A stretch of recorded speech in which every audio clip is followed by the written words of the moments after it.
Thanks for dropping in on our detectable effect cluster analysis poster, DEC analysis for short.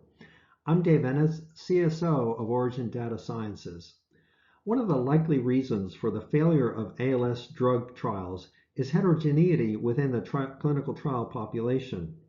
We reasoned that we could identify patient subgroups with positive treatment effects if we could create subgroups composed of patients with similar rates of disease progression. Our approach was to make predictions for trial participants using only information available at trial baseline. Once predictions were made, participants were rank ordered by predicted disease progression. This ranking was used to organize the patients into 50 subgroups, where each subgroup included patients who were most similar in predicted disease progression. Each subgroup was systematically expanded in 2% nearest neighbor increments until a full analysis set was reached.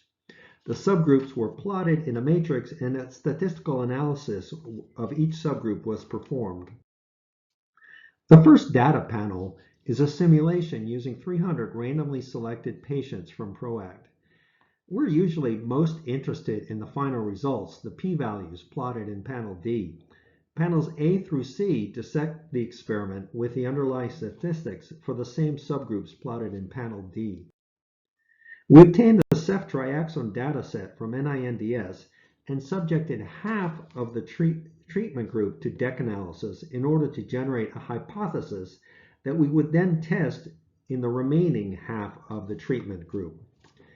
If you look at panel C, the green box, we selected a robust subgroup with a % expected vital capacity decline in a year between 15 and 25%.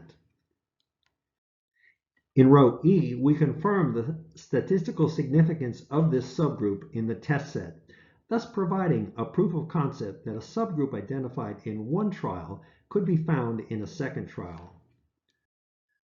Finally, we use the topiramate trial as a negative control for the methodology. Because this trial had an overall negative treatment effect, we did not expect to find a positive subgroup, a hypothesis that was confirmed. By way of conclusions, DEC analysis organizes clinical trial participants in an unbiased way into subgroups that are more homogeneous than the full trial population. The method reveals hotspots of detectable treatment effects that could form the basis for subsequent successful clinical trials. Numerous ways to implement this approach are envisioned: rescue of drugs that fail late-stage clinical development, and also application to all-comers trials with the goal of identifying patients with detectable effects to seamlessly expand into fully powered trials.